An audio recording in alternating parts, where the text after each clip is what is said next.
Bonjour à toutes et à tous et bienvenue au Cryptos Technical Briefing. Chers amis, bienvenue mardi 15 avril 2025.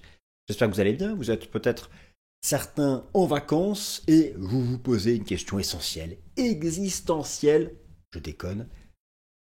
Le cours du Bitcoin a-t-il fait son point bas à 76 000 dollars lors de la première quinzaine du mois d'avril?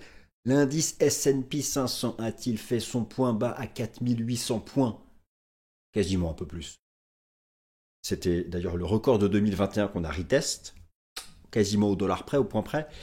Bon, les actifs risqués en bourse. Moi, vous connaissez mon point de vue. Ce mois d'avril, c'est le mois du bottom. Maintenant, la question que je pose, est-ce que le bottom est in ou est-il in cette semaine ou encore fin avril? Alors, je vois déjà partout écrit, mise en parole, en vidéo, en podcast, l'adage Sell in May and go away. Cette année, ça sera un piège, car on s'est pris la claque avant, et 2 mois avant. D'ailleurs, je vais dans cette vidéo vous remontrer beaucoup de choses, et en particulier les données dites de saisonnalité calendaire du cours du Bitcoin, avec vraiment toutes les datas depuis 2009. Et vous serez surpris de voir que avril et mai sont aussi performants qu'octobre et novembre. Bon, voilà. Alors, le cadre reste instable. Je suis d'accord. La guerre commerciale, nous sommes en plein dedans. Pour certains pays, c'est la guerre totale, la surenchère. Pour d'autres, ça négocie. Mais négocier, ça maintient une incertitude. Cette incertitude n'est pas prête d'être levée. D'ailleurs, elle a largement sanctionné les actifs américains. Elle sanctionne largement le dollar américain. Et ce drop du dollar américain qui a d'abord bénéficié à l'or finira par profiter à Bitcoin, pour lequel, eh bien, le cycle est encore long. Et oui, je persiste et je signe, le cycle est encore long. Donc, je vais en fait refaire un panorama global dans cette nouvelle édition du Cryptos Technical Briefing. Vous savez, beaucoup comparent notre cycle actuel au cycle précédent, celui du halving 2020. Lorsque je parle d'un cycle, je le nomme en lui donnant sa date de halving, pas son point de départ. Alors le point de départ, c'est le point bas du bear market. Vous prenez le cycle précédent, le halving était en 2020, je parle donc du cycle de 2020, mais le bottom était en 2018. De mémoire, novembre ou décembre 2018. Bon, mais c'est oublier les cycles précédents, 2016 et 2012. Et les cycles précédents, ils ont fait leur méga pump au Q3, voire au Q4. Là, on attaque le Q2. Donc, ok, le Q1, c'est un échec total. Votre humble serviteur est tombé dans le piège. Il l'admet, il le reconnaît, lui. Bon. Mais ça ne veut pas dire pour autant que le cycle est terminé. Car si on s'en tient uniquement à l'aspect cyclique, on oublie tout le reste. Alors c'est difficile de l'oublier, je sais, tout le monde en parle. Trade, war, guerre commerciale. Bon. Mais si on oublie tout le reste et qu'on en reste juste sur l'aspect cyclique, c'est pas parce qu'on a loupé le Q1 que le cycle est terminé. Alors, bon, qui va nous sauver? Donald, pas sûr. L'air très motivé pour faire une modification structurelle de la place de l'économie américaine dans le commerce mondial. Alors, il se calme un peu parce qu'il a vu l'impact sur la dette américaine qui a été un peu attaquée d'ailleurs par la Chine, sur le dollar qui drop. Bon, peut-être finir par trouver un plancher au moins à court terme. Il a compris que si pour lui Wall Street n'était pas la priorité, à un moment ou à un autre, on ne peut pas non plus laisser la dette publique américaine se faire écraser, ni le dollar se faire écraser trop longtemps. L'Amérique fonctionne même un minimum avec de la dette, même beaucoup d'ailleurs, et avec du déficit budgétaire. Malgré tout, il ne fera pas machine arrière. Alors, moi j'avais évoqué dans la vidéo de la semaine dernière, vous savez, vous pouvez relancer le cycle. Vous connaissez l'expression faites put, hein, j'en ai parlé. Le fait qu'on arrive à un moment où d'instabilité macroéconomique ou financière, où la Fed bombarde de liquidités, ses taux, et j'utilisais ce jargon monétaire pour parler de l'administration Trump. Arrive un moment où Les risques sont tels qu'on peut faire machine arrière ou privilégier ce qu'on pourrait appeler, ce que je vais appeler d'ailleurs, tiens, la diplomatie commerciale. Et oui, car si l'on parle bien de guerre commerciale, beaucoup de guerres se terminent avec de la diplomatie. Eh bien, pourquoi pas envisager qu'une diplomatie commerciale, et rêvons avec la Chine. Ça s'est bien passé comme ça lors du premier mandat de Donald Trump. Une diplomatie commerciale serait en soi une sorte de pivot de Donald Trump. Il y a aussi l'aspect fiscal. Alors, pour la Fed, la désinflation continue. Les taux d'inflation ont pris la direction du Sud. Mais actuellement, il y a un petit grain de sable. Par rapport au Fed put, quand est-ce qu'elle arrive, la Fed, pour calmer tout ça à la vol? Le problème, c'est ce grain de sable, ce sont les anticipations d'inflation, mais qui sont celles du consommateur, qui lui voit l'inflation s'envoler au-delà de ce qu'a été le pump, le décollage de l'inflation suite à la crise sanitaire. Et là, tous les indicateurs d'inflation temps réel sont au sud. D'ailleurs, le CPI et PCE continuent de dropper. C'est impossible d'avoir une vague d'inflation comme pendant le Covid. Déjà, dans l'inflation, il y a beaucoup de services, essentiellement des services. Ils ne sont pas concernés par la guerre commerciale directement. Et puis même si on s'en tient à l'aspect matières premières, produits manufacturés, ok, il peut y avoir des hausses de prix, probablement qu'il y en aura. Mais vous avez vu le pétrole, il s'est pris une claque. Le pétrole, c'est entre 15 et 20% du calcul des taux d'inflation. Donc, ni l'un dans l'autre, s'il y a un petit pump de l'inflation, ce sera un petit pump. Après, tout l'aspect produits manufacturés, industriel, ça va se jouer sur la diplomatie commerciale. Même si là, il y a déjà, par exemple, il y a déjà les 25% sur l'automobile. Donc, pour l'instant, l'inflation automobile ne pumpe pas. Bon, je pars dans tous les sens là, donc je vous donne le plan et on attaque. Première partie, eh bien oui, je refais un petit récap sur ce fameux cycle de 4 ans. Ça fait du bien de reposer les choses avec différentes illustrations. Deuxième partie, peut-être celle qui vous fera le plus vibrer. Je l'ai nommée, parce que je donne un titre à chacune de mes parties. Je mets ça comment? Oui, les graphiques de l'espoir. The Hope Charts. Ensuite, troisième partie, bon, ce que vous voyez partout, ce qu'on rabâche ici et là, moi y compris, la fameuse liquidité, l'offre monétaire mondiale. Ça, vraiment, c'est le truc auquel on se raccroche pour espérer une relance du cycle. Alors, il y a le débat sur le nombre de jours, ça peut être courant avril, ça peut être début mai, ça peut être ouvert. Ça peut être open-minded. Open-minded. Ensuite, si on parlait du S&P 500, et puis un mot sur le dollar, et puis je vais illustrer cette expression que j'ai inventée, Fed put, le grain de sable qui bloque le Fed put. Et puis on termine avec les alts, avec ce bon vieux ETH, ce petit BNB, ce petit Solana, et un mot sur NIR, c'est parti. Bon, la guerre commerciale reste très incertaine, vous suivez l'actualité comme moi, maintenant on parle de pause sur les tarifs. Il y a l'automobile, ça change tous les jours, c'est ça que n'aime pas le marché, l'imprévisibilité. Les semi-conducteurs, les smartphones, toute l'industrie informatique qui pourrait être exclue, donc qui est exclue pendant quelques semaines des tarifs douaniers avec la Chine, les importations chinoises, mais qui pourraient aussi avoir bientôt leurs propres, notamment les semi-conducteurs, leurs propres tarifs douaniers. Le marché reste dans l'incertitude, des annonces quotidiennes de Donald Trump, du ministère du Commerce aux États-Unis, du secrétaire au Trésor des États-Unis, et ça c'est quelque chose qui crée beaucoup de volatilité d'ailleurs. En termes de volatilité, j'aime bien ce graphique puisqu'il fait une comparaison de la volatilité du S&P 500 depuis 15 ans. Vous voyez qu'on retrouve un niveau de volatilité qui est supérieur à la crise sanitaire et qui nous rapproche davantage de la crise financière. Bon, sur cet aspect de la guerre commerciale, tout le monde peut s'informer ci et là.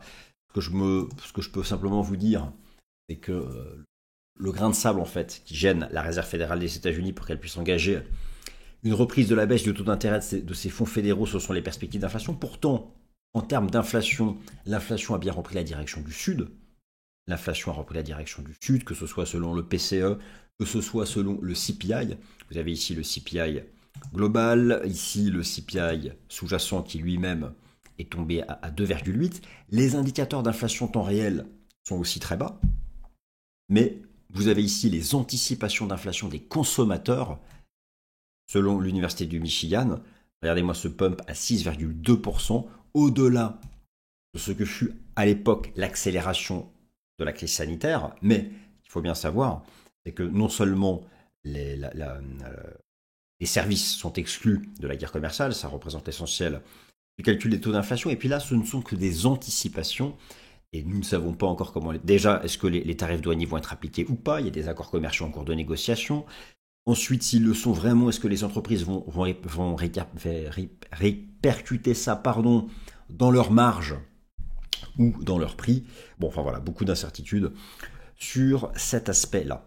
Alors, Bitcoin et cycle temporel, je fais un rappel bref.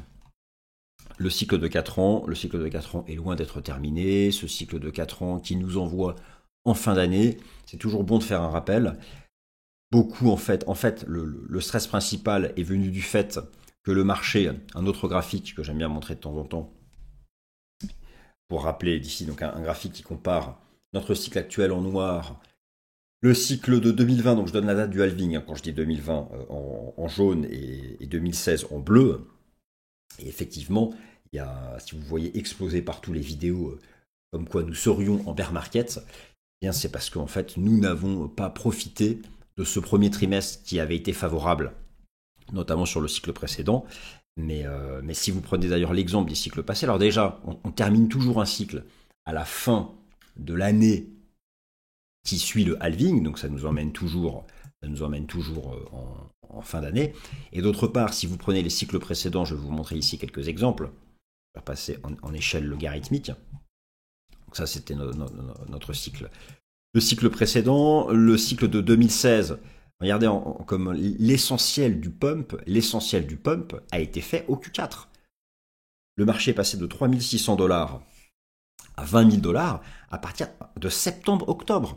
Donc c'est vraiment pour vous rappeler que le cycle est encore extrêmement long. Le cycle de 2012, lui, c'est pire. Il avait fait l'essentiel de son pump, pareil, carrément sur le mois de novembre. Donc vous voyez, le fait d'avoir manqué le premier trimestre n'est pas un argument suffisant pour dire que ce cycle est terminé. Pour moi, le cycle est encore très long. D'ailleurs, le cycle est encore très long, que ce soit en termes de répétition calendaire, de répétition en compte du nombre de jours écoulés depuis le halving. J'ai fait ici un petit récap des datas que je vous présente de temps en temps. Concentrez-vous sur cette colonne. Nous sommes 360 jours après le halving, et donc une moyenne de 479, et les cycles de 2016 et 2020 s'étaient terminés 550 jours après le halving. Bon, tout ça nous emmène, vous le savez, de toute façon quelque part en fin d'année, quelque part entre août et novembre prochain. Alors, je vous partage maintenant quelques signaux, quelques graphiques. J'appelle ça les graphiques de l'espoir. Bon, c'est plus que de l'espoir. Ce sont des arguments techniques en faveur de la reprise du cycle ces prochains mois. Et ça, c'est quelque chose que j'aime bien rappeler de temps en temps. C'est la performance moyenne pour du Bitcoin par mois, donc la saisonnalité calendaire, depuis le début, vraiment depuis le tout début, depuis 2009. Et ce qui est intéressant de noter, c'est que les mois d'avril-mai, en tout cas cette période du printemps, a une performance équivalente à octobre-novembre. Et c'est vrai que sur notre cycle actuel, on a eu un octobre-novembre très bon. Bon, puis finalement, voilà, effectivement, le Q1 n'est pas exceptionnel en termes de performance moyenne. Enfin voilà, en tout cas, ça c'est un contre-argument qu'on peut exposer à l'adage sell in May and go away dans les graphiques. Alors toujours pareil, les graphiques, moi, qui me font penser que le cycle n'est pas terminé. La structure chartiste de base, où tant que le marché tient l'XATH, tant qu'on tient cette trendline, effectivement, on ne peut rien avoir effectué ici qu'un simple pullback avant la reprise de la tendance du cycle. Sur la market cap de l'USDT, donc corrélation inversée avec le cours du BTC, j'ai ici une divergence baissière cachée potentielle. Sur les ratios, et ça c'est l'aspect relatif qui est important, j'ai beaucoup aimé le comportement du ratio Bitcoin S&P 500 dans toute la phase de drop du S&P 500. Et la structure technique du ratio Bitcoin S&P 500 reste bullish. Et elle a toujours il n'y a pas de divergence, ça reste bullish. Et historiquement, tant que ce ratio Bitcoin S&P 500 a été bullish, le cycle n'était pas terminé. Même le ratio Bitcoin-Gold essaye de tenir ce support. Alors naturellement, ça c'est vraiment la zone à tenir, mais tant qu'on tient cette zone ici, eh bien, on pourra même envisager que le Bitcoin récupère bientôt un meilleur comportement relatif que le Gold. Ici, c'est la zone support à ne pas enfoncer. Alors, en termes de... Le premier trimestre a été un trimestre de piège, surtout lorsqu'on compare au cycle passé. Ici, vous avez le cycle précédent, 2020-2021, où effectivement le marché avait pumpé en janvier, février, mars, avril. Et regardez comme c'est intéressant, c'est qu'à l'époque, le marché avait fait une structure en rising wedge, ici, qui s'était terminée mi-avril. Et bon, vous voyez ici, j'ai l'impression qu'on fait une structure un peu opposée. Bon, direz-vous, il a encore trouvé quelque chose pour... Voilà, mais bon, c'est comme ça. Hein. On va peut-être faire... ayant été piégés, nous avons fait l'inverse du cycle précédent sur la même période. Si on continue de faire l'inverse, eh bien, le cycle précédent, lui, en avril, ça avait été son top, parce qu'il avait pumpé. Bon, ben nous, on a droppé tout l'hiver. Voilà, je me dis, il va y avoir ici une convergence des structures qui peut être intéressante à noter. Alors, ensuite, bon, de manière plus simple, vous avez un signal de buy sur le H-Ribbon. Bon, c'est un signal qui peut être intéressant, mais il faut le conjuguer à d'autres éléments techniques. Tant que le marché tient sa moyenne mobile à 50 semaines, nous pouvons y croire. En réalité, tant qu'on tient cette zone, la zone de l'ex-ATH, la zone des 69-75K. En données journalières, on a une structure ici de divergence qui est présente, qui rappelle un peu celle de la fin du mois d'août. Là, c'est à faire sauter une résistance. Il faudrait en fait être capable, pour vraiment affirmer que le cycle peut reprendre, que le bottom a été véritablement établi ce mois d'avril, il faut faire sauter une résistance. La zone de résistance est ici, là je suis sur une échelle arithmétique. Cette ligne de tendance, toutes les moyennes mobiles convergent. C'est vraiment cette zone qu'il faut arriver à faire sauter. Quand j'enregistre la vidéo, la résistance n'est pas dépassée.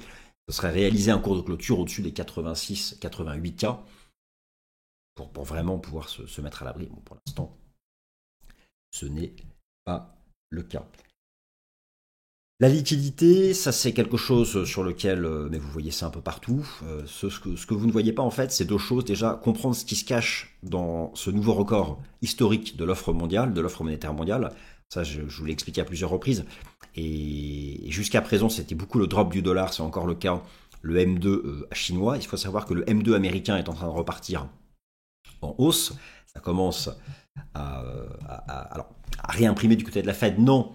Et en tout cas, le bilan baisse moins vite. D'ailleurs, regardez-moi cette courbe bleue. Je vous montrais ça depuis 2 semaines. Et ça se confirme. La poursuite du rebond de la liquidité nette aux États-Unis. Vous ajoutez à ça le nouveau record historique de l'offre monétaire mondiale. Alors ensuite, le débat est de savoir quel est le décalage. Parce qu'en réalité, la vraie position de l'offre monétaire, elle n'est pas dans le futur. Hein. La vraie position de l'offre monétaire, c'est ça. Voilà. Et elle est comme nous. Sauf que ce qu'on constate, c'est qu'il faut un certain temps pour que ça se déverse dans les actifs risqués, et en particulier dans Bitcoin. Il y a un gros débat sur le nombre de jours. 80, c'est la moyenne. C'est la moyenne que vous allez pouvoir observer partout. Et bon, ça pourrait coller avec ce que le marché essaie de faire là. Alors, certains disent que c'est plus long, que ce serait davantage en mai. Bon, le débat est ouvert. Dans tous les cas, ça fait vraiment partie des choses sur lesquelles on peut s'appuyer pour espérer une fin de printemps meilleure. Le S&P 500, lui, tient bien. Le S&P 500 tient bien. J'aime bien cette structure de prix, cette structure prix-momentum. L'aspect quantitatif aussi, beaucoup. L'aspect quantitatif, je vais vous le remontrer d'ailleurs. Où est-ce qu'il se cache? J'avais mis quelque part, voilà, ici. Le fait que vous ayez un beau retournement ici depuis... le marché est tombé, il y a eu jusqu'à... Donc il n'y avait plus que 9% des actions du S&P 500 au-dessus de la moyenne mobile à 50 jours. Et vous voyez qu'historiquement, c'est vraiment une zone de bottom. Et quand la courbe commence à se retourner depuis cette zone basse, en général, c'est un point bas important du marché. Là, c'était le point bas de la crise sanitaire. Là, vous avez tous les bottoms importants qui ont été faits sur les 5 dernières années. Et là, on se retourne depuis la même zone. Bon, ça laisse pour croire un bottom ici de l'indice S&P 500. Bien sûr, avec la volatilité de toutes les news qui peuvent tomber à tout moment sur la guerre commerciale. C'est pour ça que j'en dirai pas davantage. Autre aspect intéressant, le positionnement baissier sur le dollar américain des traders institutionnels se confirme, c'est confirmé. Et là, vous avez les dernières datas du rapport Commitment of Traders. La position n'est pas sous zéro. Tous les croisements sous zéro, en général, ça dropait plus. Et ça, clairement, oui, c'est un facteur de soutien. Pour l'instant, ça profite à l'or. Mais viendra le moment. Alors, D'ailleurs, une grande partie du nouveau record historique de l'offre monétaire mondiale, ça a été la baisse du dollar américain face à un panier de devises. Et ça fait partie aussi des facteurs de soutien. Alors, autre graphique pour les altcoins, c'est le ratio altcoin BTC que je présente ici assez régulièrement. Le marché est à proximité de cette ligne de tendance. Bon, c'est pas encore il y a pas de pump, hein, mais c'est une zone basse. C'est une zone basse qui est intéressante à surveiller. Ensuite, en bref, les autres cryptos, de toute façon, tout le monde attend le choix que fera Bitcoin, le choix que fera Bitcoin par rapport à cette zone. Est-ce qu'il manque un dernier drop ou pas? Bon, c'est vrai qu'avec ces divergences-là, on peut se dire que non. Pour ETH, alors ETH s'accroche au record historique de l'ancien cycle, les 1500 $. C'est vraiment la zone à tenir. Il n'y a plus de drop permis sous cette zone. C'est la zone support qu'il faut tenir. Pour repasser bullish, il faut dépasser les 2100 $. Ça n'a pas changé. Solana s'accroche aux 100 $. D'ailleurs, notez qu'en échelle logarithmique, en échelle arithmétique, ça peut correspondre à une vague 2. On a retracé entre 61,8 et 78,6. Une sorte de structure en avalement. On ne va pas la surinterpréter en attendant que Bitcoin fasse son choix. Encore une fois, dites-vous bien que pour être sorti d'affaires, il faut que Bitcoin fasse sauter cette résistance. Il faut faire sauter les 86, 88. Tiens, je parle en dollars. Tant que c'est pas fait, eh bien, ce ne sont des coups d'épée dans l'eau. Ce ne sont de vains espoirs. Et enfin, NIR. Pareil, NIR, sur une échelle logarithmique, sur une échelle arithmétique, ce sera à peu près la même chose. Une structure en 3 temps qui peut être interprétée comme une structure corrective, pourquoi pas une vague 2. On a une structure en zigzag avec un 1,38,2. On a un ratio de retracement entre 61,8 et 78,6. Bon, c'est une zone support. Là aussi, de toute façon, pour envisager un rebond des alts, c'est Bitcoin qui donnera le tempo. Il nous faut un signal de force. Vous savez, si Bitcoin fait sauter cette zone, la zone des 86-88, on y est, on tient le bottom et on partira pour développer davantage le cycle et peut-être profiter de ça, de ce nouveau record de l'offre monétaire mondiale, avec beaucoup d'attentes de déversement dans le cours des actifs. Chers amis, merci d'avoir été attentifs au Cryptos Technical Briefing. Je vous souhaite une super semaine.